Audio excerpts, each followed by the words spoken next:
प्रश्न लिख रहा हूं। वृत्ताकार मैदान के 2 चक्कर पूरे करते हैं, है ना। अब आप वृत्ताकार मैदान के 2 चक्कर पूरे करते हैं तो क्या होगा, आपसे पूछा है कि 2 चक्कर पूरे करने के बाद पूरे कर दिए। अब पूरे करने के बाद में वो कह रहे हैं कि आपका विस्थापन कितना होगा। आप विस्थापन बताइए कि 2 चक्कर वृत्ताकार मैदान के पूरे हो जाएं तो विस्थापन कितना होगा। बहुत ही सरल, बहुत ही सरल। आप जब वृत्ताकार मैदान के 2 चक्कर पूरे कर देंगे, मान लीजिए वृत्ताकार मैदान है और इस वृत्ताकार मैदान में आपने यहां से शुरू किया, यहां से शुरू किया और आप चक्कर लगाते हुए वापस यहीं आ गए, यहीं आ गए, वापस 1 चक्कर लगाया फिर आ गए, 2 चक्कर लगाया फिर आ गए, तो आप जहां से चले थे वहीं आ गए। मतलब आपकी प्रारंभिक और अंतिम स्थिति क्या है, एक है, मतलब एक ही है, दोनों सेम है। जैसे मान लीजिए आप कहते हैं कि मैं पॉइंट ए से चला था, तो आप ए से चलकर आए कहां, ए पे ही तो आ गए, है ना। चाहे वो वृत्ताकार मैदान की त्रिज्या आर हो, है ना, या आर त्रिज्या का वृत्ताकार मैदान है, पर आप ए से चले और ए पे ही आ गए, तो जो विस्थापन है वो आपका होगा 0। क्या होगा, 0। क्यों, क्योंकि विस्थापन होता है प्रारंभिक और अंतिम स्थिति का अंतर, उसके स्थिति सदिशों का अंतर।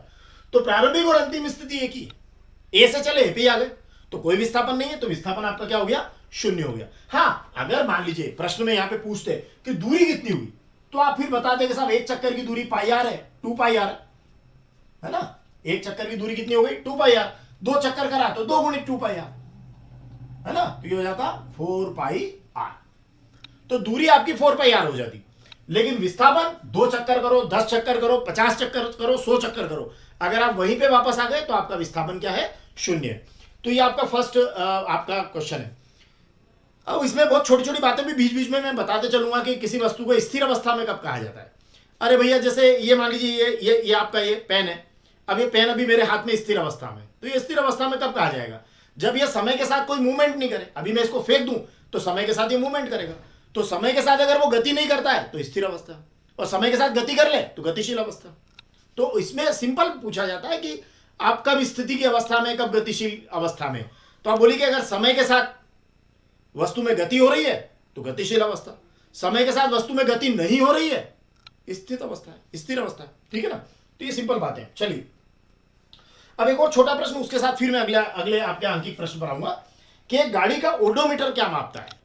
अभी देखिए, नाम से तो बड़ा अजीब लगता है कि गाड़ी का ओडोमीटर, ओडोमीटर है ना, नाम क्या है इसका, ओडोमीटर, ओडोमीटर। अभी मैं बता दूं आपको ओडोमीटर होता क्या है। एक्चुअली ये ओडोमीटर होता है कि जब आप जैसे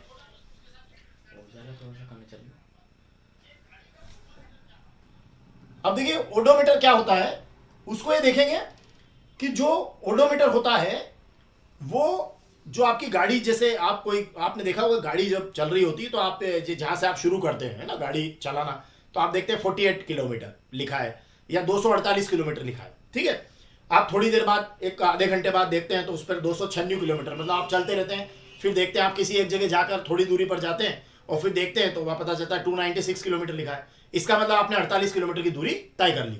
जैसे आप 200 से शुरू हुई और 300 पे चले गए तो आपने 100 किलोमीटर की दूरी तय की। तो ओडोमीटर एक्चुअली क्या करता है, ओडोमीटर तो दूरी मापता है। क्या मापता है, दूरी। लेकिन फिर क्या होता है, एक मजेदार बात और हो जाती है, मतलब जरूरत पड़ने पर आप इसको ये भी कह सकते हैं चाल भी माप लेता है। कैसे, कि आपने कितनी देर में वो दूरी तय की, कितनी देर में वो दूरी तय की, आप चाल बराबर दूरी बटे समय, तो आप चाल भी निकाल सकते हैं। लेकिन बेसिकली ओडोमीटर क्या मापता है, बेसिकली ओडोमीटर मापता है दूरी, लेकिन ओडोमीटर से आप चाल की गणना भी कर सकते हैं। तो एग्जाम में प्रश्न आए तो आप दूरी लिख सकते हैं, आप ये भी लिख सकते हैं। इससे अगर आपको उस दूरी को अगर तय करने में लगा समय भी पता हो तो आप इससे चाल भी ज्ञात कर सकते हैं। तो हमारे वाहनों में लगा होता है, जब ड्राइवर बैठे रहते हैं उसके आगे की तरफ वो ओडोमीटर लगा रहता है। हमारी मोटरसाइकिल में भी है वो, जिसमें जहां पर आपका ये स्पीड का जो रहता है उसके अंदर वो ओडोमीटर भी चलता रहता है कि आप इतने किलोमीटर चल गए। तो ओडोमीटर मतलब आपका दूरी मापने वाला, और उसी से आप क्या माप लेते हैं, चाल भी माप लेते हैं। चलिए आगे बढ़ते हैं। अब मैं आपको लेता हूं अगले अंकित प्रश्न की ओर कि एक वस्तु 16 मीटर की दूरी 4 सेकंड में तय करती है। क्या है अंकित प्रश्न, कि एक वस्तु है ना, ये वाला आपका अंकित है 7वां अति लघु उत्तरी प्रश्न क्रमांक आपका 7। एक वस्तु 16 मीटर की दूरी, 16 मीटर की दूरी कितनी देर में, 4 सेकंड में तय करती है, 4 सेकंड में तय करती है। 16 मीटर की दूरी 4 सेकंड में तय करती है। ठीक है, 16 मीटर 4 सेकंड। ओके, फिर क्या पूछ रहे हैं, और पुनः अगले जो 16 मीटर है ना, पुनः 16 मीटर की दूरी, पहले वाले 16 किलोमीटर तो 4 सेकंड में, दूसरे वाले 16 किलोमीटर पुनः 16 मीटर की दूरी 2 सेकंड में तय करती है। पहले वाले 4 सेकंड में, दूसरे वाले 2 सेकंड में। अब क्या पूछ रहे भाई, वस्तु की औसत चाल बताओ। आप क्या पूछा है आपसे, औसत चाल।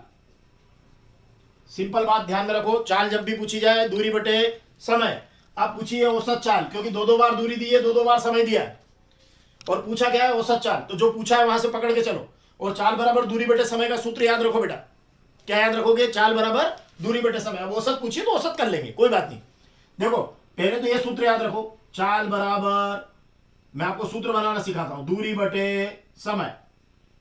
अब अगर उसने औसत चाल पूछ लिए आपके पास, तो 2 बार दूरी दे दी, 2 बार दूरी, 2 बार समय दे दिया। एक बार 16 मीटर की दूरी 4 सेकंड में, एक बार 16 मीटर की दूरी 2 सेकंड में, तो 2 बार दूरी दे दी। तो आप लिख देना कुल दूरी, यहां लिखना औसत चाल। अब औसत कैसे निकलता है आपको मालूम है, कुल दूरी में आप कुल समय का भाग लगा दो, तो ये औसत चाल आ जाएगी। तो क्या करना है, चाल बराबर दूरी बटे समय का सूत्र लिखना, औसत चाल निकालना है तो कुल दूरी बटे कुल समय। उसका कारण है, आप कुल क्यों लिखोगे, आपको कुल इसलिए लिखना पड़ेगा कि 2 बार आपने दूरी नाप ली है, मतलब 2 बार दूरी आप तय कर रहे हैं और 2 बार आपका समय आ रहा है। तो दूरी देखो, कुल 16 पहली बार, 16 दूसरी बार, हो गया 16 धन 16। समय 4 पहली बार सेकंड और 2 दूसरी बार, तो ये हो गया आपका 16 और 16 कितना हो गया, 32 बटे 6। और अगर आप इसको हल करेंगे तो 6 पंजे 30, 5 दशमलव क्या आ रहा है, 3 है ना, क्योंकि 6 18 होगा, फिर 6 18 हो जाएगा, तो 5.333 आते जाएंगे। आप चाहो तो इसको 5.34 भी कर सकते हैं अगली लाइन में जाके, है ना। तो 3 की बजाय 3 करके खत्म करो इसको। अब चाल है, चाल को हमेशा लिखना मीटर प्रति सेकंड, हिंदी में भी लिख सकते हो मी प प्रति एस, ऐसे भी लिख सकते हो आप। देखो इसको वैसे भी लिख सकता हूं, ये मीटर प्रति सेकंड। तो ये आपका हो गया औसत चाल निकालना। कितना आसान है, 2 अंक आएंगे। चाल बराबर दूरी बटे समय लिखना है, दोनों को जोड़ लेना। नहीं समझ में आया तो एक काम करना, आप तो लिखना चाल बराबर दूरी बटे समय, ठीक है ना। अब आपको क्या निकालना, औसत चाल, तो नीचे वाली लाइन में लिख देना औसत चाल, है ना। आपको नहीं याद आया कुल दूरी बटे कुल समय लिखना, कोई बात नहीं, चाल बराबर दूरी बटे समय लिख देना, औसत चाल लिख देना, और दूरी को जोड़ देना कि भाई 16 मीटर और 16 मीटर, तो ये 16 धन 16। समय को जोड़ देना, 4 धन 2, तो ये हो जाएगा 16 और 16 32, और 4 और 2 6, 32 बटे 6 भाग लगा देना। अगर नहीं लगा पाए तो 32 बटे 6 ही लिख देना, और यहां पर आप मीटर प्रति सेकंड लिख देना। क्लियर है, तो ये आपका औसत चाल का प्रश्न भी हो जाएगा। अगर सूत्र भी नहीं याद हो तो भी कोई बात नहीं, चाल तो हमें पता ना कि भाई दूरी बटे समय, आप मन में सोचो, नहीं भी आता कोई बात नहीं, जितनी जितनी दूरी है सबको जोड़ लो, 16 और 16 32, और जितना जितना समय है उसको जोड़ लो, 4 और 2 6, 32 बटे 6 उत्तर निकाल लेना। ठीक है, चलिए अब मैं एक मजेदार प्रश्न बता रहा हूं आपको, प्रश्न क्रमांक 5, जो कि आपको बहुत दिक्कत आती होगी पढ़ने में। यह प्रश्न, जब आसमान में बादल छाए हैं तो 2 बातें होती है ना। इस प्रश्न को मैं समझा रहा हूं, देखिएगा कि आसमान में क्या है, ये देखिए बादल छाए। अब ये बादल है और बादल के छाने से इस प्रश्न को समझा रहा हूं, आसमान में बादल छाए, ठीक है। अब बादलों के छाने के बाद क्या हो रहा है कि किसी एक जगह ये किसी एक जगह बिजली गिरी। क्या गिरी है, बिजली। अब यहां आप खड़े हैं, है ना, ये आप कह दो आप प्रेक्षक हैं, प्रेक्षक मतलब आप स्वयं। आपने यहां से 2 बातें आपको दिखी। एक तो क्या दिखा आपको कि ये जो बिजली गिरी इसकी आपको चमक दिखी, है ना। बहुत सरल प्रश्न है बेटा, प्रश्न में से उत्तर बन जाएगा, चमक दिखी। और एक आपने इसकी आवाज सुनी,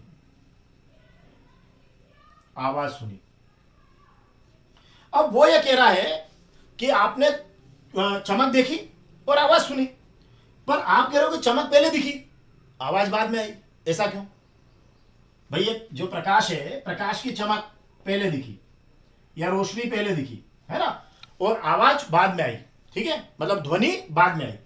ध्वनि सुनी लेकिन ये पहले आई और ये बाद में आई, इसका मतलब क्या है, सिंपल बात है। अरे जो पहले आया उसकी चाल क्या होगी, ज्यादा होगी। आपको कोई कहे कि इन दोनों में 2 लोग दौड़ रहे हैं, उसमें से एक फर्स्ट आ गया और एक सेकंड आया, तो फिर इसका क्या मतलब है किसकी चाल ज्यादा है? जो फर्स्ट आया। सिंपल है। तो आप प्रकाश की चमक पहले दिखी और ध्वनि आपने बाद में सुनी, मतलब प्रकाश की चाल ध्वनि की चाल से क्या है? ज्यादा है। सिंपल बात है। तो आप कहेंगे कि प्रकाश की चाल है ना क्या है? ज्यादा है। किससे? ध्वनि की चाल। बहुत सिंपल उत्तर लिख दो, प्रकाश की चाल ज्यादा है, ये बढ़ाए का निशान लगा दो, ध्वनि की चाल। अरे ज्यादा क्या है? तो बहुत ज्यादा है, और इसीलिए आपको प्रकाश पहले दिखता है और ध्वनि बाद में सुनाई देती है किसी भी जगह, है ना। तो अभी देखो इसकी चाल कितनी होती बता देता हूं। 3 गुणी 10 की घात 8 मीटर प्रति सेकंड। 1 सेकंड में 3 लाख किलोमीटर चलता है प्रकाश। 1 सेकंड में 3 लाख किलोमीटर। आपको ऐसे याद रखना, 3 गुणा 10 की घात 8 मीटर। याद रह जाए तो ठीक, नहीं तो फिर आप इतना ही लिख देना कि प्रकाश की चाल ध्वनि की चाल से क्या होती है? अधिक होती है।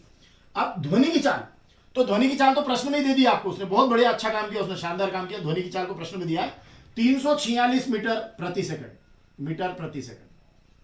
अब आप कहा देखो 3 गुणी 10 की घात 8 और कहां जो है 10 की घात 8 मतलब 3 के आगे 8 बार जीरो लगे हैं, और यहां 346 लिखा है, तो ये तो बहुत बहुत ज्यादा है। इसलिए ये पहले चमक दिखेगी और बाद में साउंड सुनाई देगा। क्लियर बात है। तो आप लिख देना कि भाई जिसकी चाल ज्यादा है वो पहले आएगा, तो प्रकाश पहले आ गया, ध्वनि बाद में आई। सिंपल बात है। अब वो ये कहते हैं कि इन दोनों के आने में 4 सेकंड का अंतर है। सवाल में आगे लिखा है कि इन दोनों के आने में कितना अंतर है? 4 सेकंड का अंतर है दोनों के आने में, मतलब प्रेक्षक तक पहुंचने में 4 सेकंड का अंतर है। प्रकाश 4 सेकंड पहले आ गया, ध्वनि 4 सेकंड बाद आई है। तो वो कह रहा है कि ये जो दूरी है, ये बताओ अब आप, ये आपको दूरी बताना है कि भैया जी ये दूरी कितनी है, कि ध्वनि जो है वो 4 सेकंड बाद आई है, तो दूरी कितनी है? सूत्र एक ही है, चाल बराबर दूरी बटे समय। एक ही सूत्र है, चाल बराबर दूरी बटे समय। तो दूरी निकालोगे तो हो जाएगा चाल गुणित समय। अब जो दिया वो पकड़ लो, चाल दिया आपको ध्वनि की 346, और कितनी देर बाद सुनाई दे रही है? 4 सेकंड बाद। सिंपल। देखो आप 4 सेकंड बाद सुन रहे हो ना, तो आप जो प्रकाश के बाद में 4 सेकंड बाद ध्वनि सुनाई दे रही है, तो ये जो अंतराल है 4 सेकंड, तो इसमें ये जो ध्वनि है इसने कितनी दूरी तय की? ये डिफरेंस में ही तो की है। तो कितनी की दूरी? चाल गुणित समय। चाल कितनी? 346, ये लिखी रहेगी प्रश्न में, और गुणित समय 4 सेकंड भी प्रश्न में लिखा रहेगा। तो 346 में जब आप 4 का गुणा कर देंगे तो ये आ जाएगा 1384 मीटर। ये आपका 4 सेकंड में ध्वनि जो है 1384, और आप यहां खड़े हैं 1384 मतलब लगभग 1.4 किलोमीटर के आसपास, 1.384 मतलब 1.4 किलोमीटर पे आप खड़े है ना।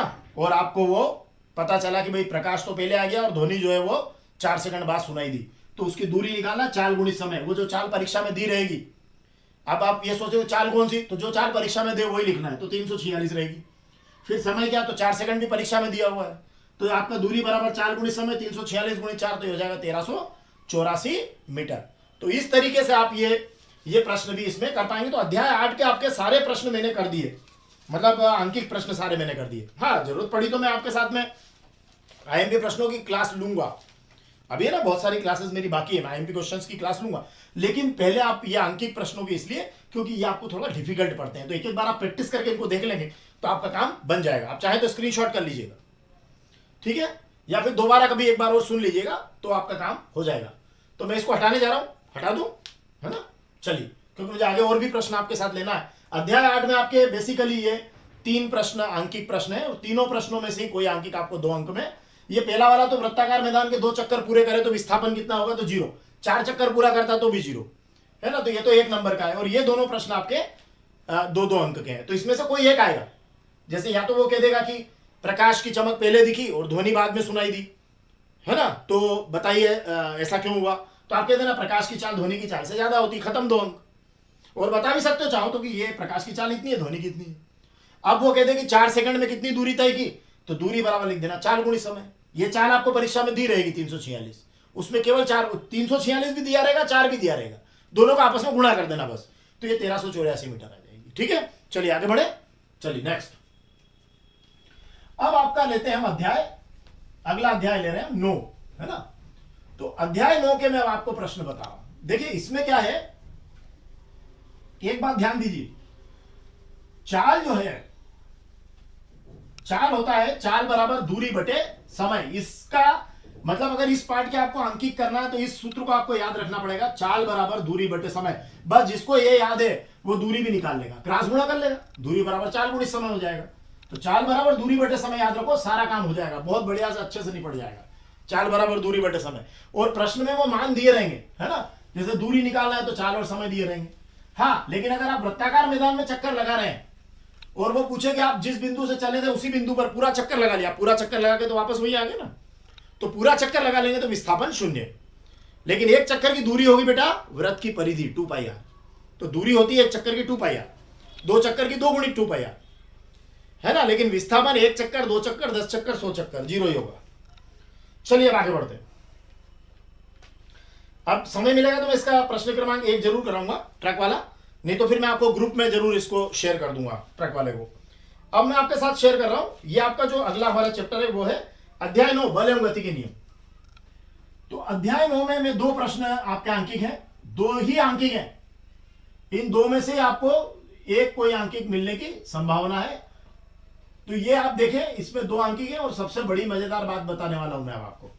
वो मजेदार बात यह है कि इसमें अंकित 4 अंक का आएगा। तो भैया क्यों छोड़ेंगे हम, अभी सर सिखा देंगे बढ़िया अच्छे से, और बढ़िया हो जाएगा हमारा काम। देखिए किसमें अधिक बल की आवश्यकता होगी, यह आपका अंकित प्रश्न क्रमांक उठा रहा हूं 7 लघु उत्तरी का प्रश्न। देखिएगा, किसमें अधिक बल की आवश्यकता होगी, किसमें अधिक बल की आवश्यकता होगी। अगर आपको सूत्र याद नहीं है ना, तो एक सूत्र ही बताया मैंने पहले पाठ में, तो है ना, एक ही तो बताया, चाल बराबर दूरी बटे समय। इसमें भी एक ही बताऊंगा, लेकिन उसके बाद भी नहीं आए तो कोई बात नहीं, मैं आपको इस तरीके से भी बता दूंगा कि परीक्षा में सूत्र नहीं याद हो तो उत्तर कैसे लिखना, वो भी बता दूंगा। देखिए पहला है 2 kg, अभी आपको बताना है कि किसमें अधिक बल की आवश्यकता होगी। तो 2 kg द्रव्यमान वाली किसी वस्तु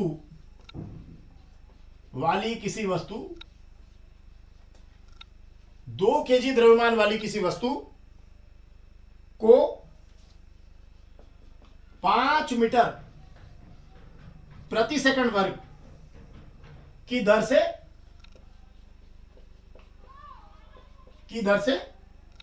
त्वरित करने में,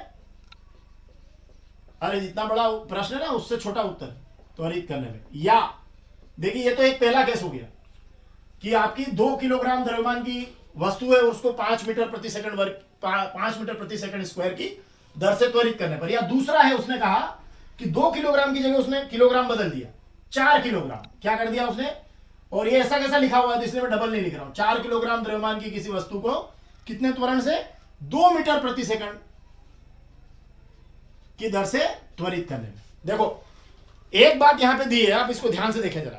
तो यहां दिया है कि 2 किलोग्राम द्रव्यमान कितना है, देखिए यहां कितना है, ये लिखा है 2 किलोग्राम द्रव्यमान, और त्वरण कितना लिखा है 5 मीटर प्रति सेकंड। यहां कितना लिखा है 4 किलोग्राम द्रव्यमान, त्वरण कितना लिखा है 2 मीटर प्रति सेकंड स्क्वायर। और वो कह रहा है किसमें अधिक बल की आवश्यकता होगी, इसमें या इसमें, मतलब ये पहली स्थिति है और ये दूसरी स्थिति है। अब एग्जाम में 4 नंबर में आने वाला है, कितने नंबर में, 4 नंबर में आने वाला प्रश्न है। अब इसमें को तो बहुत ही सरल प्रश्न है, आपको क्या करना है, सीधे बल निकालना है। अब सेकंड सूत्र अगर याद हो जाए ठीक, नहीं हो कोई बात नहीं, मैं मना नहीं कर, मैं कह ही नहीं रहा हूं कि आप याद करो, ठीक है। अगर हो जाता है तो अच्छी बात है, नहीं हो तो कोई बात नहीं, ठीक है। सूत्र है बल बराबर द्रव्यमान गुणित त्वरण, द्रव्यमान गुणित त्वरण, F बराबर ma बोलते हैं इसको। बल बराबर द्रव्यमान गुणित त्वरण, एक आपने याद किया था चाल बराबर दूरी बटे समय, एक आप याद कर रहे हैं बल बराबर द्रव्यमान गुणित समय त्वरण। अगर आपको सूत्र याद नहीं हो तो मैं सूत्र यहां प्रश्न में से ही निकाल के दिखाता हूं आपको। देखो ये बल, ये पहले लिख लेना, ये द्रव्यमान लिखा उसके बाद यहां लिख लेना, बीच में लगाना गुणा, और ये लिखा त्वरित, ये त्वरण। प्रश्न में ही सूत्र लिखा है, देखो आप, बल द्रव्यमान त्वरण बीच में गुणा, एक गुणा। अब आप बताओ आपने कितना याद करा, क्या याद करा आपने तो सिर्फ गुणा का निशान लगाया। आपने कहा सवाल में लिखा बल, सवाल में लिखा द्रव्यमान, सवाल में लिखा त्वरण, तो बल द्रव्यमान त्वरण, तो बल बराबर द्रव्यमान गुणित त्वरण। अरे बल की आवश्यकता, बल पूछा है, बल निकालना है, तो बराबर कर दिया, द्रव्यमान कर दिया, त्वरण कर दिया। अब मान भर दो। अब पहली स्थिति में आप इसी सूत्र में मान भरेंगे, दूसरी में भी भरेंगे, भरो दोनों स्थितियों में। देखो आप, बल बराबर द्रव्यमान कितना 2, त्वरण कितना 5, 2 पंजे 10, बल का मात्रक होता न्यूटन। खत्म खत्म खत्म। बल बराबर द्रव्यमान गुणित त्वरण, सूत्र लिख दिया 1 नंबर, ठीक है। अब उसके बाद में आपने क्या करा, सीधे से 2 गुणित क्या करा 5, द्रव्यमान 2 है, त्वरण 5 है, 2 गुणित 5, ये बल निकल गया 10 न्यूटन। बल का मात्रक होता है बेटा न्यूटन, तो लिखना चाहिए बल और भार, याद रखना बल और भार ये दो ऑब्जेक्टिव बता रहा हूं। बल का ऐसा ही मात्रक न्यूटन, भार का भी न्यूटन। बल और भार एक ही चीज है, अलग नहीं है। भार भी बल है ना, तो जिस बल से पृथ्वी वस्तु को अपनी ओर खींच रही है ना, तो वो भी एक बल है ना, तो वो भार हो जाता है, तो इसका न्यूटन ही होता है, ठीक है। अब देखो सेकंड बार बल निकालो, तो सेकंड बार क्या है, द्रव्यमान 4 और त्वरण कितना है 2, 4 दूनी कितना हो गया 8 न्यूटन। अब आप ये बताओ किसमें अधिक बल की आवश्यकता होगी, तो ये तो बल ज्यादा यहां हो रहा है ना, तो आप बता देना कि पहले केस में अधिक बल हो रहा है। पहले केस में बल क्या है आपका अधिक हो रहा है, 4 5 दूनी 10 न्यूटन हो रहा है, दूसरे केस में कम हो रहा है। तो फर्स्ट स्थिति में मतलब पहली स्थिति में बल ज्यादा है, बल ज्यादा रहेगा। खत्म। कितना मजेदार, जबरदस्त मजेदार, कुछ नहीं करना पड़ा, सूत्र भी इसी में से निकल गया। बल पकड़ा, द्रव्यमान पकड़ा, त्वरण पकड़ा, इन दोनों का गुणा करा एक उत्तर, इन दोनों का गुणा करा एक उत्तर। लेकिन समझदारी ये है कि जब मात्रक लिखेंगे तो न्यूटन लिखना है, तो इसका 10 न्यूटन, इसका 8 न्यूटन, और फिर कह देना कि पहली स्थिति में बल क्या होगा ज्यादा होगा। तो ये 4 नंबर का क्वेश्चन है बेटा, बहुत मजेदार, 4 मार्क्स मिलने वाला एग्जाम में, है ना। इसमें 4-4 अंक के 2 ही है बेटा, एक ट्रक वाला प्रश्न है और एक ही है ना। ट्रक वाले में थोड़ा सूत्र लगेगा और थोड़ा सा मेहनत लगेगी, तो वो आपको ट्रक वाला भी मैं कोशिश करूंगा, अगर आज टाइम बचा अगर 1 घंटे में तो बता दूंगा, नहीं तो नेक्स्ट क्लास में दूंगा। तो चलिए अब आपका ये वाला कर लें आप, है ना। तो अध्याय 9 में अभी मैं आपको एक ही प्रश्न दे रहा हूं थोड़ी देर के लिए, देखते हैं फिर कभी गुंजाइश बनी तो, ठीक है ना। चलिए आगे बढ़ते हैं, मिटा दो इसको, स्क्रीनशॉट करना चाहे कर लीजिए, बाद में आप इसको उतार लेना, है ना। तो ये आपका बल द्रव्यमान त्वरण, बल बराबर द्रव्यमान गुणित त्वरण, तो बल बराबर 2 गुणित 5, बल बराबर 10 न्यूटन। फिर दूसरी बार 4 गुणित 2 8 न्यूटन, चूंकि 10 न्यूटन 8 न्यूटन से ज्यादा है, इसलिए पहली स्थिति में बल ज्यादा लगेगा या रहेगा। चलिए आगे बढ़ते हैं। अब मैं लेने वाला हूं आपका नेक्स्ट जो है, वो मैं ले रहा हूं आपका नेक्स्ट आपका पार्ट, जिसमें आपको आंकिक प्रश्न पढ़ना है। तो बल का सूत्र आपने देखा, जो इसी में से आपने निकाल के रख दिया। बल का मात्रक आपने बोला कि बल का मात्रक होता है साहब, बल का मात्रक होता है न्यूटन। क्या देखा आपने और क्या बोला कि बल का मात्रक होता है न्यूटन। भार का भी क्या होता है न्यूटन, है ना। द्रव्यमान का किलोग्राम, लेकिन अगर बल या भार का मात्रक पूछे तो वो है न्यूटन। अरे यार मैंने तो आपको द्रव्यमान और भार में एक अंतर बता दिया कि द्रव्यमान का मात्रक किलोग्राम, ऐसा ही मात्रक किलोग्राम, और बल का न्यूटन। तो द्रव्यमान का किलोग्राम और बल का अपने भार का न्यूटन। तो द्रव्यमान और भार में एक अंतर हो गया है कि द्रव्यमान का मात्रक किलोग्राम होता है और भार का मात्रक न्यूटन होता है। भार का वही होगा जो बल का होगा। चलिए मैं थोड़ा सा इसमें आपको नेक्स्ट चैप्टर पे ले जाता हूं, फिर उसके बाद में मैं अगर समय मिला तो इधर लाके आपको ये वाला अंकिक भी करा दूंगा। चलिए चैप्टर 10 में लाते हैं, गुरुत्वाकर्षण में कोई अंकिक लेते हैं आपके साथ। अध्याय 10 गुरुत्वाकर्षण। ये जो अंकिक मैं करा रहा हूं याद रखेंगे आप मेरे को कि सर ने कराए थे अंकिक। चलिए इसमें देखना, देखो अध्याय 10 में पहले ही ऑब्जेक्टिव लिखा भार का ऐसा ही मात्रक न्यूटन, तो द्रव्यमान का किलोग्राम, भार का न्यूटन, बड़ा मजा आया। आगे देख, किसी वस्तु का द्रव्यमान, देखिए एक ऑब्जेक्टिव लिखा है, ऑब्जेक्टिव नंबर 3 लिखा है ये सही विकल्प में, कि किसी वस्तु का, ये देखो 2 ऑब्जेक्टिव बड़े मजेदार है इसमें। किसी वस्तु का द्रव्यमान, है ना। अब किसी वस्तु का द्रव्यमान दिया उसने पृथ्वी पर 12 किलो, पृथ्वी पर है 12 किलो, और पूछना चंद्रमा पर कितना है। आप में से कोई बताना चाहे तो चैट बॉक्स में लिख देना, ठीक है। अब दूसरा ऑब्जेक्टिव है कि किसी वस्तु का भार पृथ्वी पर 30 न्यूटन है। देखो भार का मात्रक आ गया न्यूटन, है ना, भार या बल का मात्रक न्यूटन। तो किसी वस्तु का भार पृथ्वी पर है, ये 2 ऑब्जेक्टिव बड़े टेढ़े हैं, मैं थोड़ा समझा दूं इनको। पृथ्वी पर है 30 न्यूटन, है ना, अंकित लिखा है ना इसमें। तो चंद्रमा पर भार कितना होगा? दोनों के उत्तर आप दे सकते हैं, आपको आजादी है। आप चाहें तो चैट बॉक्स में लिख दीजिएगा, मैं बाद में पढ़ लूंगा, ठीक है। अब देखिए दोनों में मैं बताता हूं आपको एक मजेदार बात। देखिए जो मैं द्रव्यमान और भार का जो बता रहा था आपको अभी, वहां मैंने एक अंतर बता दिया था कि द्रव्यमान का जो है, द्रव्यमान देखिए, द्रव्यमान का मात्रक है केजी, पहले बात, भार का मात्रक है न्यूटन। तो ये आपके दो, एक ऑब्जेक्टिव तो मैंने ये बता दिया आपको, दूसरा ऑब्जेक्टिव मैं इसी प्रश्न, इन दोनों प्रश्नों से मिला के बनाऊंगा, सॉरी एक अंतर तो बता दिया और दूसरा अंतर मैं इनको मिला के बताता हूं। क्या है पहला अंतर? कि द्रव्यमान का मात्रक केजी मतलब किलोग्राम और भार का मात्रक न्यूटन हो गया, एसआई पद्धति में, ठीक है, एसआई पद्धति यूज करते हुए। सवाल यह है कि किसी वस्तु का द्रव्यमान पृथ्वी पर अगर 12 किलो है तो चंद्रमा पर कितना होगा? तो अब आप एक मजेदार बात यहां से सीखिए कि द्रव्यमान चाहे पृथ्वी पर हो, चाहे चंद्रमा पर हो, चाहे बृहस्पति पे हो, चाहे कहीं भी हो, द्रव्यमान नहीं बदलता। तो 12 किलो का 12 ही किलो रहेगा, 12 केजी। तो एक अंतर और हो गया है आपका कि द्रव्यमान जो है वो सभी जगह नियत रहता है। अगर द्रव्यमान आपका यहां 12 किलो है तो चंद्रमा पर भी कितना होगा? 12 किलो होगा। लेकिन जो भार है वो अलग अलग जगह अलग अलग होता है, कारण गुरुत्वाकर्षण बल अलग अलग होता है। भाई जैसे पृथ्वी का गुरुत्वाकर्षण बल कुछ अलग है, चंद्रमा का कुछ अलग है, बृहस्पति का कुछ अलग है, तो फिर उस हिसाब से भार भी अलग अलग होंगे। तो फिर इसका मतलब यह है कि यहां 12 किलो का उत्तर तो 12 ही किलो रहेगा, है ना, क्योंकि द्रव्यमान नहीं बदलता। तो एक आपका अंतर का प्रश्न यह भी हो गया कि ये द्रव्यमान क्या कौन सी राशि है? नियत राशि है ना, और ये भार जो है नियत नहीं है। तो ये आपके दो अंतर हो गए द्रव्यमान और भार। द्रव्यमान और भार में दो अंतर क्या होगा? देखो आप, द्रव्यमान और भार, ताकि कभी ये प्रश्न भी आ जाए तो उड़ा देना आप तो, कि द्रव्यमान का मात्रक, पहला अंतर हो गया मात्रक, तो इसका मात्रक हो गया किलोग्राम। क्या मात्रक हो गया? किलोग्राम। इसका मात्रक हो गया न्यूटन, ठीक है, किलोग्राम को केजी भी लिख सकते हो, ठीक है। अब दूसरा हो गया कि ये नियत रहता है सभी जगह और ये नियत नहीं, खत्म, दो अंतर। ये देखिए दो अंतर बता दिए मैंने आपको, ठीक है ना। चलिए वो बात भी नहीं थी, प्रश्न भी नहीं था, तो केवल बीच बीच में से बात निकल गई तो मैंने आपको बता दिया। चलिए आगे बढ़े। तो किसी वस्तु का भार नियत नहीं होता। पृथ्वी पर अगर वो 30 न्यूटन है तो चंद्रमा पर कितना है? तो ध्यान रखना, चंद्रमा पर जो भार होता है वो 1/6 होता है, मतलब 6 का भाग लगेगा। कितने का? 6 का। तो ये हो जाएगा 30 न्यूटन बटे 6, तो ये हो जाएगा 5 न्यूटन। कितना हो जाएगा? 5 न्यूटन। मतलब चंद्रमा पर जो भार होता है वस्तु का वो पृथ्वी के भार का 1/6 होता है, छठा हिस्सा, मतलब 6 का भाग।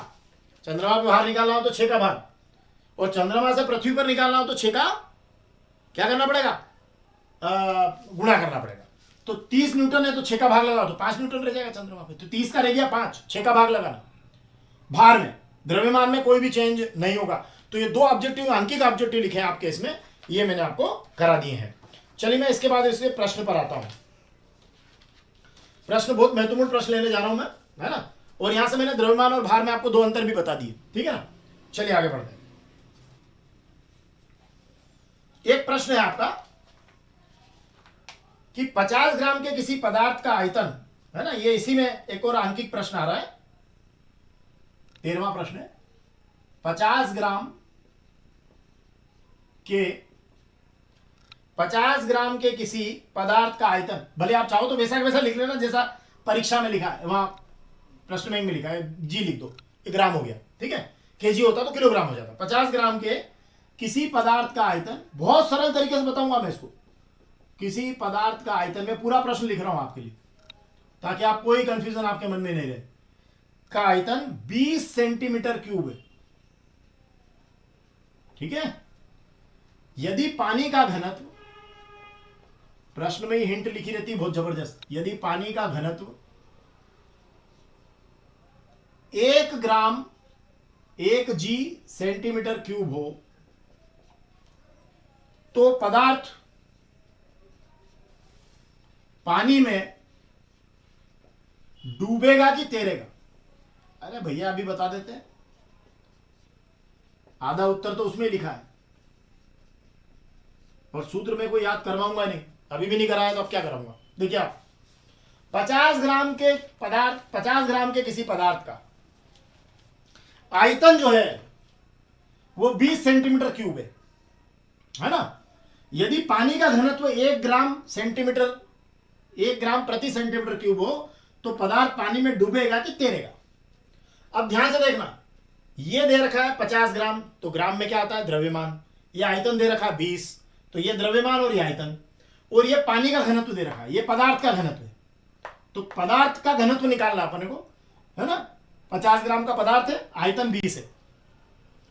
कोई भी वस्तु तैरती कब है और डूबती कब है?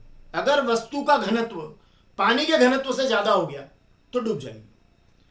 अब यहां पर इस वस्तु का घनत्व निकाल लो आप, और अगर वो इस एक से ज्यादा हो जाए, मतलब पानी के घनत्व से ज्यादा हो जाए, तो फिर वो डूबेगी। अब देखो इसमें इसको घनत्व निकालें कैसे? देखो याद भी आ जाएगा, मत घबराना। अब याद कैसे आएगा कि घनत्व शब्द लिखा रहेगा, तो उससे आपको अंदाजा लग जाएगा कि पानी का घनत्व तो दे रखा है, अपने को खाली पदार्थ का घनत्व निकालना है। किसका निकालना है? पदार्थ का घनत्व। कुछ भी नहीं याद हो तो भी सिखाऊंगा कैसे करना है। तो आपको क्या करना है? पदार्थ का घनत्व निकालना। तो पहले आप पदार्थ का घनत्व निकाल लेना। तो आपको क्या करना है, देखिए यहां से मैं स्टार्ट करता हूं ये आंसर। तो आप पहले निकाल लेना। देखो पानी का घनत्व दे रखा है, तो पहले आप पदार्थ का घनत्व निकाल लो। पदार्थ का घनत्व तो ये हो जाएगा द्रव्यमान बटे आयतन। घनत्व होता है द्रव्यमान बटे आयतन। तो आप निकाल लो, द्रव्यमान कितना दे रखा है? 50 है ना। आयतन कितना दे रखा है? 20। 50 में 20 का भाग लगाओ, 0 से 0 काटो, 5 में 2 का भाग तो 2.5 हो जाएगा, 2.5। और घनत्व निकालना है, मात्रक नहीं याद हो तो ये जी सेंटीमीटर की पावर -3, मतलब ग्राम सेंटीमीटर पावर -3, ग्राम प्रति सेंटीमीटर क्यूब। ये आपका मात्रक यहीं से टिप देना। ये एक लिखा ना पानी का, तो अपने को पदार्थ का निकालना, तो ये 2.5 निकाला अपने, वहां 1 है, मात्रक वही टिप देना। अब आप देखो पदार्थ का घनत्व 2.5 है, पानी का 1 है, कौन ज्यादा है?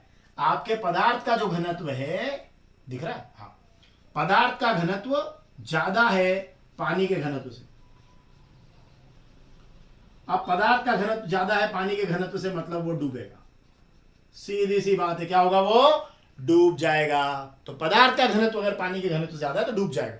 अब आप कहेंगे कि सर ये इसमें याद नहीं होगा तो क्या करें? अरे तो कोई बात नहीं, आप यहां से देखना। देखो 50 में लगाना 20 का भाग, तो 50 में 20 का भाग लगाओगे तो आ जाएगा 2.5, और यहां से आप घनत्व लिख देना, घनत्व 2.5, और ये मात्रक यहां से उतार देना। अब पानी का, फिर आप पानी का लिखना अच्छा सजा के कि पानी का घनत्व बराबर 1 ग्राम सेंटीमीटर पावर -3। फिर आप कहना ये इससे ज्यादा है, इसलिए ये क्या होगा? डूब जाएगा। तो आप कुछ नहीं, 50 में 20 का भाग लगाना है ना। मतलब यहां से आपको ग्राम में द्रव्यमान रहता है और ये आयतन है, तो द्रव्यमान में आयतन का भाग लगाना है, तो एक घनत्व निकल जाएगा आपको, और दूसरा घनत्व आपको रेडीमेड दिया रहेगा 1। तो वो पदार्थ का घनत्व 2.5 जो है, वो पानी के घनत्व 1 से क्या है? ज्यादा है, मतलब वो क्या होगा? डूबेगा। तो ये बहुत महत्वपूर्ण प्रश्न है। एक और प्रश्न है चांदी वाला प्रश्न है, वो भी इंपॉर्टेंट है। इन दो में से कोई एक एग्जाम में जरूर आएगा, क्योंकि ये बड़े महत्वपूर्ण प्रश्न है ना। तो ये आप कर लें, है ना। और ट्रिक से भी बता दिया कि 50 में 20 का भाग लगा देना तो 2.5 आ जाएगा, मात्रक यहां से टिप देना, ये यहां से ग्राम सेंटीमीटर पावर -3 से, और फिर पानी का लिख देना, वो तो एक ही है, पानी का घनत्व तो है ना। मतलब ये घनत्व शब्द से पकड़ना, आपके पहले घनत्व निकालना आपने पदार्थ का, और पदार्थ का घनत्व निकालना है, और पानी का घनत्व दिया है, ये पानी का घनत्व दिया, देखो आप, ये पानी का घनत्व, तो पानी का घनत्व दिया है और ये पदार्थ लिखा है, तो पदार्थ का घनत्व निकाल लो, और पदार्थ का घनत्व निकाल के चेक कर लो कि वो पानी के घनत्व से ज्यादा है कि कम है। अगर ज्यादा है डूबेगा। क्लियर है? आगे बढ़े। चलिए अब मैं आपका नेक्स्ट क्वेश्चन, नेक्स्ट उस पे आता हूं। एक चांदी वाला प्रश्न बड़ा अच्छा है, तो मैं करा देता हूं उसको, क्योंकि वो मुझे लग रहा है कि वो भी मैं आपको ट्रिक से बता दूंगा। अगर आपसे नहीं हो तो आपको सरल तरीके से बता दूंगा उसको कैसे आपको करना है। चलिए, तो द्रव्यमान और भार में अंतर की बात कर रहे थे अपन। तो द्रव्यमान का मात्रक किलोग्राम, भार का मात्रक न्यूटन, है ना। द्रव्यमान का किलोग्राम और भार का न्यूटन। और चंद्रमा के एग्जाम्पल में हमने देखा कि द्रव्यमान कहीं भी बदलता नहीं है, पृथ्वी पर भी उतना ही रहता है, चंद्रमा पर भी उतना ही रहता है, लेकिन आपने भार में देखा कि वो अलग अलग जगह अलग अलग होता है। तो ये दो अंतर बड़े महत्वपूर्ण है ना। तो ये अंतर भी है। चलिए इसके बाद का एक क्वेश्चन लेता हूं मैं आपको, और इसको भी आप महत्वपूर्ण मानिएगा। चांदी का आपेक्षिक घनत्व 10.8 है। ये क्वेश्चन बैंक का ही प्रश्न है 14। चांदी का आपेक्षिक घनत्व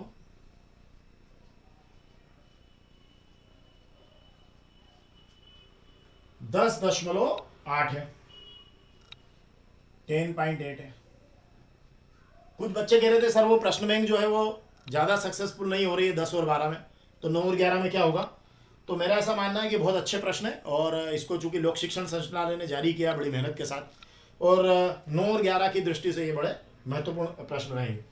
तो चांदी का आपेक्षिक घनत्व जो है 10.8 है, और पानी का घनत्व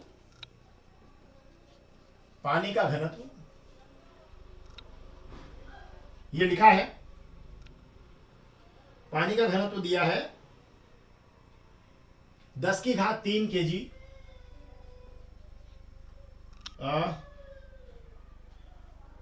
मीटर की पावर -3 है। ये प्रश्न में ही है। अब वो कह रहा है कि चांदी का घनत्व क्या होगा, चांदी का घनत्व क्या होगा। कुछ नहीं है, बहुत सिंपल प्रश्न है, डरना मत इसको देख के, है ना, इसको देख के घबरा मत जाना, बस इतना करना। देखिए, चांदी का घनत्व निकालना है आपको। क्या निकालना है? चांदी का घनत्व। प्रश्न में से मैं उत्तर लिखा रहा हूं आपको, है ना। एक मिनट,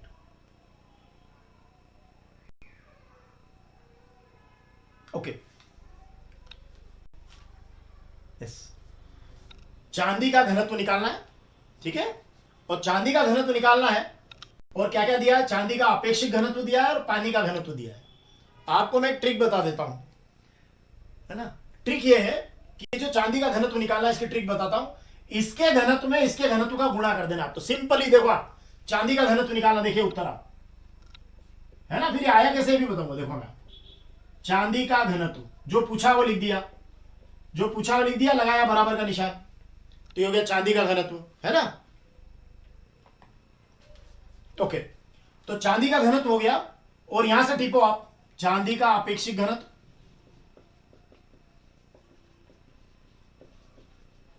देखो सूत्र बना रहे हो आप, जांचने वाला कहेगा अरे वाह यार बहुत बड़ा सूत्र याद करके आया बच्चा, वो गुणित पानी का घनत्व। देखो आप क्या किया आपने, आपको निकालना था चांदी का घनत्व, आपने क्या करा, जो निकालना उसको लिखा, बराबर का निशान लगाया, जो दिया उन दोनों गुणा कर दिया, खत्म, एंड, कुछ नहीं बचा। और इससे मजेदार बात बताता हूं मैं आपको इससे भी मजेदार बात बताता हूं। आप क्या करेंगे, जैसे ही बराबर लगाओ, चांदी का आपेक्षिक घनत्व यहां से उतारना 10.8, गुणा का निशान लगा के इसको ऐसा कैसा उतार देना। 10⁻³ kg मीटर की पावर -3 आपका आंसर है, और बेटा पूरे नंबर मिलेंगे। करा क्या आपने इस प्रश्न में? आपने कुछ नहीं किया। क्या किया? देखो आप, चांदी का घनत्व ये लिखा है ना, चांदी का आपेक्षिक घनत्व यहां से उतारा, और गुणित पानी का घनत्व उतारा, दोनों का आपस में ऐसा कैसा गुणा कर दिया, इसके मान में इसके मान का गुणा कर दिया, और यही उत्तर है बेटा, यही आपका क्या हो गया? उत्तर हो गया। तो इस तरीके से आप चाहो तो यहां पे 1.08 लिख दो, तो ये 10⁻4 हो जाएगा, तो ज्यादा आदर्श उत्तर हो जाएगा। अगर नहीं हुआ तो आपको एक अंक के बाद दशमलव लगाने में ज्यादा आदर्श हो जाता है, तो वो आप ऐसा भी कर सकते हैं कि इसको 1.08 कर दें, तो यहाँ 10⁻4 हो जाएगा। बाकी मात्रक तो यही लिखना है आपको, है ना, ये वाली बात, ये लाइन यहाँ भी लिखना है। लेकिन नहीं भी लिखेंगे और यहाँ भी लिखेंगे पूरे अंक, आपके प्रश्न में सॉल्यूशन में तो यही तक है। तो ये आपका इसी में से आपने कर लिया। अब ऐसा क्यों कर पाए आप देखना। एक्चुअली क्या होता है कि किसी भी पदार्थ का जो आपेक्षिक घनत्व होता है, वो क्या होता है, एक सूत्र है आपेक्षिक घनत्व का, कि आपेक्षिक घनत्व होता है कोई भी पदार्थ हो, मतलब जैसे पदार्थ का आपेक्षिक घनत्व निकालते हैं आप, तो आप क्या करते हैं कि पदार्थ के घनत्व में पानी के घनत्व का भाग देते हैं। किसका? पानी के घनत्व का। अब देखो यहां पे आपका प्रश्न देखना, पदार्थ की जगह लिखा है चांदी, तो देखो मैं यहां से सूत्र बनाता हूं, चांदी का आपेक्षिक घनत्व, तो यहां लिखा चांदी का घनत्व। अब ध्यान से देखो, अगर मुझे चांदी का घनत्व निकालना तो मेरे को इसमें इसका गुणा करना पड़ेगा कि नहीं करना पड़ेगा? तो चांदी का घनत्व हो जाएगा चांदी का आपेक्षिक घनत्व गुणित पानी का घनत्व। तो यहां इतनी सारी बात करने की बजाय आप प्रश्न में से लिखो ना, चांदी का घनत्व बराबर चांदी का आपेक्षिक घनत्व गुणित पानी का घनत्व, और सीधे सीधे मान भर देना और उत्तर लिख देना। तो ये आपका हो जाएगा एक महत्वपूर्ण प्रश्न आपका, जो आपको एग्जाम में बड़ी आसानी से अंक दिलाने वाला। चलिए एक और मैं ले लेता हूं, 15वां प्रश्न। टाइम क्या हो रहा है? ओके, अभी देर है, कुछ 2 4 5 मिनट 10 मिनट और ले सकते हैं, 5 7 मिनट। एक वस्तु का द्रव्यमान 10 kg, देखो बहुत सिंपल, ये तो और हलवा बिल्कुल। एक वस्तु का द्रव्यमान 10 kg, अगर मैंने आज ट्रक का प्रश्न कर दिया ना, तो फिर क्वेश्चन बैंक के अंक ही खत्म हो जाएंगे। पृथ्वी पर इसका भार कितना होगा? पृथ्वी पर इसका भार कितना होगा? आज अगर आपने ये प्रश्न अंकित सारे कर लिए, तो आपके अंकित प्रश्न परीक्षा में कोई भी आ जाए, आप घबराएंगे नहीं, क्योंकि इन्हीं में से प्रश्न बनने वाला है ना, या इसी स्टाइल का प्रश्न बनने वाला है, क्योंकि प्रश्न ही इतने ही है आपके लाइन में, कोई ज्यादा वेराइटी नहीं है। चलिए आगे बढ़ते हैं। तो द्रव्यमान 10 kg और भार पूछा है, ध्यान रखना, द्रव्यमान मतलब m, वजन।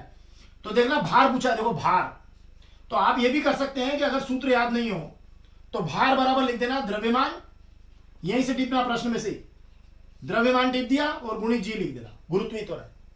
क्योंकि भार का जो सूत्र होता है, भार होता है W बराबर mg, ये भार का सूत्र है। W बराबर दिख रहा है नहीं दिख रहा? दिख रहा है। W बराबर mg, तो भार बराबर, तो लेकिन आपको नहीं पता कोई बात नहीं, आप तो यहां से ठीको ना, भार, ये द्रव्यमान, ये द्रव्यमान, और गुणित गुरुत्वीय त्वरण का गुणा करना पड़ेगा। अब देखो भार निकालना है, द्रव्यमान कितना दिया है 10, और गुरुत्वीय त्वरण तो जी का मान, जी का मान होता है 9.8, पृथ्वी पर कितना है 9.8 है। अब 9.8 में 10 का गुणा करो, दशमलव कट जाएगी तो यह आ जाएगा 98। अब मजेदार बात यह कि क्या पूछा है, भार पूछा है, और मैंने अभी बताया कि भार और बल का मात्रक क्या होता है, न्यूटन होता है, तो 98 न्यूटन लिख देना, खत्म।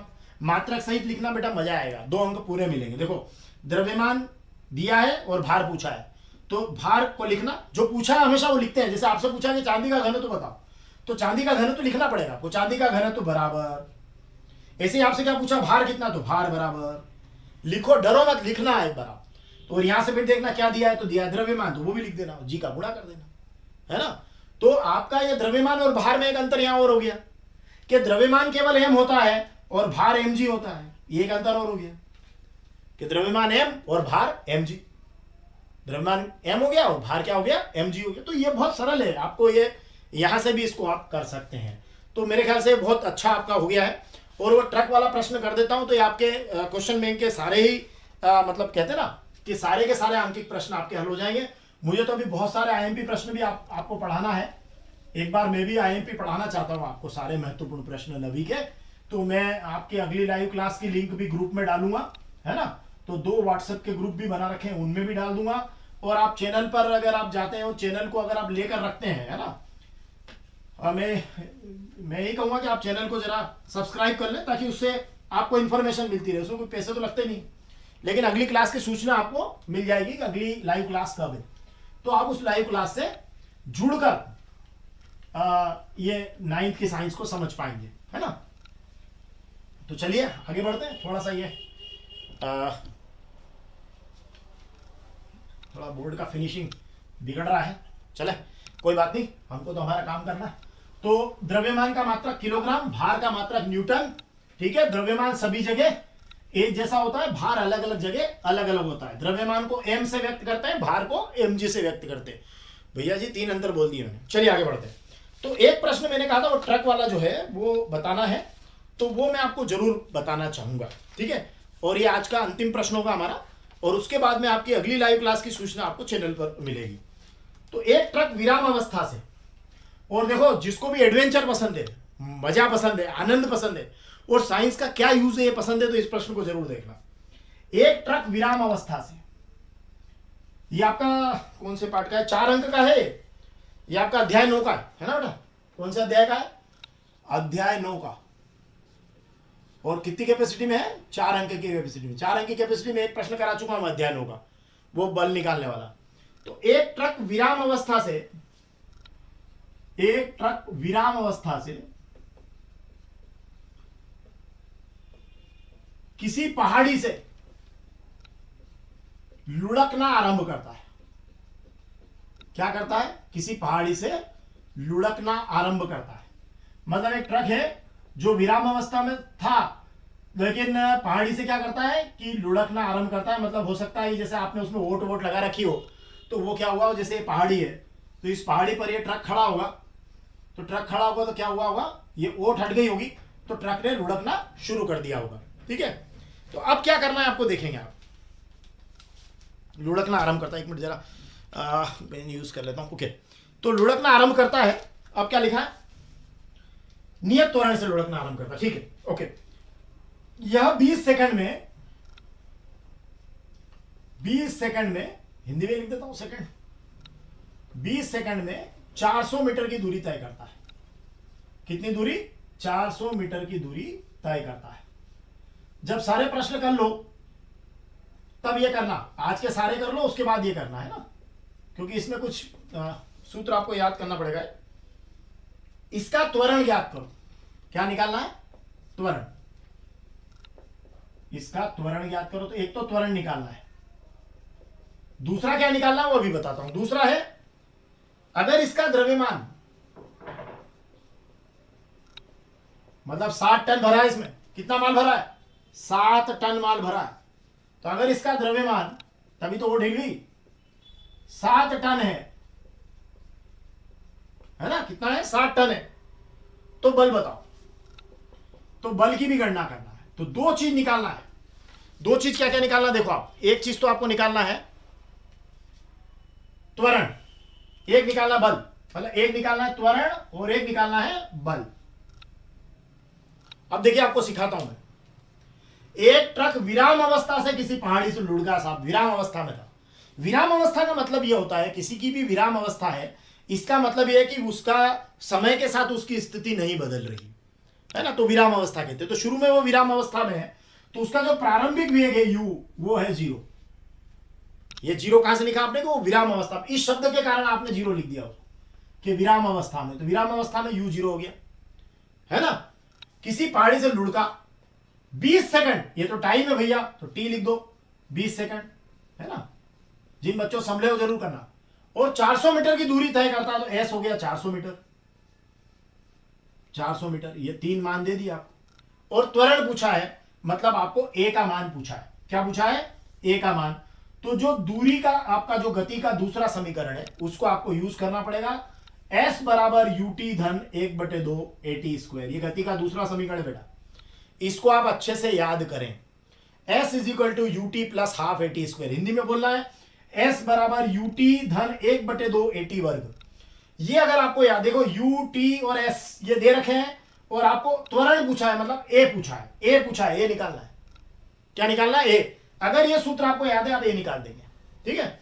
चलिए हम निकालें, मान भरता हूं मैं। s की जगह मैंने लिखा 400, है ना। u कितना है 0, गुणित t कितना है 20, है ना, धन 1/2, a निकालना है, और t वर्ग मतलब 20 का वर्ग। देखो कुछ नहीं करा है, आप फिर से देखो, s कितना है 400, है ना, 400 मीटर दूरी, s दूरी, ये दूरी 400। u कितना है, तो प्रारंभिक विराम अवस्था से, तो u 0, t 20, 0 में 20 का गुणा अगली लाइन में हट जाएगा, धन 1/2, ये निकालना है, गुणित t का वर्ग, तो 20 का वर्ग समय का। अब देखो इसको, ये हट गया, 0 में 20 का गुणा हटा देना इसको, इधर से बच रहा है 400, इधर से बच रहा है 1/2 गुणित a, और 20 का वर्ग हो गया 400, 20 गुणित 20, 20 गुणित 20 कितना होता है, 400 होता है। कितना होता है, 400। अब देखो इधर भी 400, इधर भी 400, अगली लाइन में इनको हटा सकते हो या यहां भी हटा सकते हो, कोई बात नहीं। 2 का 400 एकम 400, ये 400 एकम 400 हो गया, हट गया, एक बार हट गया। अब आप 2 का क्रॉस गुणा कर दो, तो 2 एकम 2 हो गया, तो a का मान आपका आ जाएगा, a का मान आपका आ जाएगा 2 आ जाएगा। अब ये त्वरण है, तो 2 मीटर प्रति सेकंड वर्ग आप इसका मात्रक लिखेंगे, तो ये आपका a आ गया। जिन बच्चों से संभले वो जरूर करना, नहीं समझ रहा है तो अभी पहले दूसरे अंकित कर लेना, इसको फिर एक दो बार प्रैक्टिस करोगे तो आ जाएगा। चलिए, अब द्रव्यमान 60 टन है, तो बल बताओ। अभी थोड़ी देर पहले पूछा था मैंने, देखो त्वरण निकाला आपने, क्या निकाला, ये त्वरण निकाल लिया आपने। अगर ये निकाल लिया, आप सूत्र नया याद नहीं करना, ये बल देखो, यहां से बल पकड़ो, ये बल निकालना है।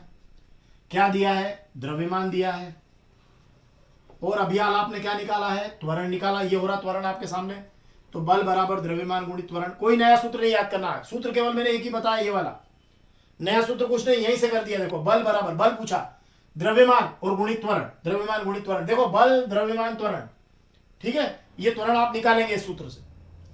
अब बल पूछा, देखो बल बराबर द्रव्यमान कितना है, तो द्रव्यमान है 7 टन। अब 7 टन का मतलब ये होता है बेटा कि 7000 किलोग्राम, तो 7000 किलोग्राम हो गया, केजी, है ना। और ये आपका त्वरण हो गया 2, और 2 मीटर प्रति सेकंड वर्ग।